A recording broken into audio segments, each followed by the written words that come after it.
नमस्कार दोस्तों, स्वागत है आप सभी का हमारे अपने YouTube channel online career hub में।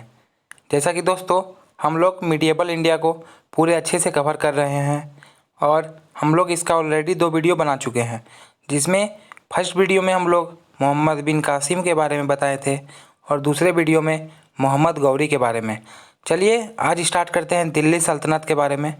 देखते हैं दिल्ली सल्तनत का शासनकाल 1206 ईस्वी से 1526 ईस्वी तक था। दिल्ली की स्थापना इंद्रप्रस्थ नगर के रूप में पांडवों द्वारा की गई। 11वीं शताब्दी में दिल्ली पर अनंगपाल तोमर का अधिकार हुआ। 1170 ईस्वी में दिल्ली को पृथ्वीराज चौहान ने दिल्ली को जीता। 1192 ईस्वी के तराइन के द्वितीय युद्ध में मोहम्मद गौरी ने दिल्ली को जीता। शासक जो तुर्क एवं अफगान मूल के थे, आगामी 320 वर्षों तक दिल्ली पर राज किया। अब दोस्तों देखते हैं दिल्ली सल्तनत का वंशक्रम किस प्रकार था। फर्स्ट में था गुलाम वंश। गुलाम वंश का संस्थापक कुतुबुद्दीन ऐबक को माना जाता है और इसका टाइम पीरियड था 1206 एडी से 1290 एडी तक। सेकंड था खिलजी वंश। इसका संस्थापक जलालुद्दीन खिलजी को माना जाता है।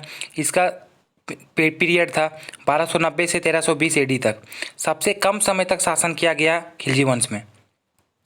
तीसरा आता है दोस्तों तुगलक वंश। इसका संस्थापक था गयासुद्दीन तुगलक। इसका पीरियड था 1320 से 1413। सर्वाधिक समय तक शासन इसी में हुआ था। चौथा था सैयद वंश। इसका संस्थापक था खिर्ज खां। इसका था टाइम पीरियड 1414 से 1451 एडी तक। सबसे लास्ट और पांचवा था लोधी वंश। इसका संस्थापक था बहलोल लोधी। इसका टाइम पीरियड था 1451 से 1526 एडी तक। चलिए दोस्तों अब स्टार्ट करते हैं फर्स्ट से गुलाम वंश। तो गुलाम वंश का टाइम पीरियड था 1206 से 1290 एडी तक। चलिए स्टार्ट करते हैं। हबीबुल्लाह ने इसे मामलुक वंश की संज्ञा दी। अब देखते हैं मामलुक होता क्या है। मामलुक यह एक अरबी शब्द है जिसका अर्थ स्वामित्व होता है। मामलुक उन तुर्की गुलामों को कहा जाता था जो सैन्य क्षमता में निपुण होते थे। वास्तव में 3 गुलामों ने अलग अलग इस वंश में राज किया। देखते हैं फर्स्ट में था कुतुबी वंश। इसका टाइम पीरियड था 1206 से 1211। ये ऐबक द्वारा स्थापित किया गया था। दूसरा था प्रथम इलवरी वंश। इसका टाइम पीरियड था 1211 से 1266। ये इल्तुतमिश द्वारा स्थापित किया गया था। और तीसरा था द्वितीय इलवरी वंश। यह था 1266 से 1290। ये बलबन द्वारा स्थापित किया गया था। अब देखते हैं कुतुबुद्दीन ऐबक के बारे में पूरा अच्छे से। तो कुतुबुद्दीन ऐबक गौर का विश्वसनीय गुलाम तथा दिल्ली सल्तनत का संस्थापक इसे माना जाता है। ऐबक का अर्थ होता है चंद्रमा का देवता। इनको किस किस चीज़ की उपाधि दी गई थी वो देखते हैं। फर्स्ट में मलिक का उपाधि दिया गया था। दूसरा था सिपाह सलार।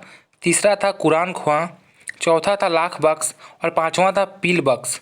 पील बख्श इसलिए दिया गया था क्योंकि ये हाथी को बहुत ज़्यादा दान करते थे और इन्होंने अपनी राजधानी लाहौर को चुना।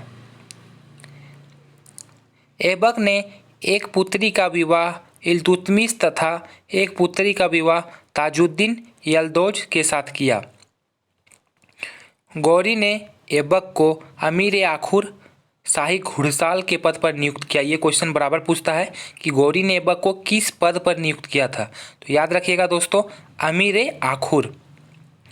1208 ईस्वी में गौरी के भतीजे गयासुद्दीन महमूद ने ऐबक को दास मुक्ति पत्र सौंपा।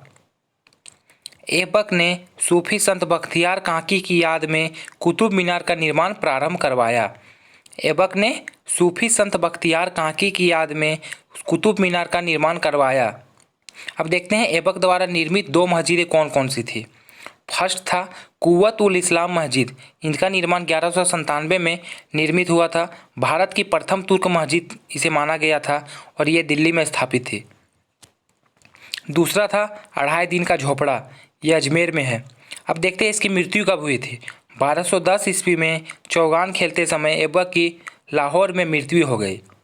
इसके दरबारी कबीर थे हसन निजामी। इसके मरने के बाद आराम सा आ जाता है।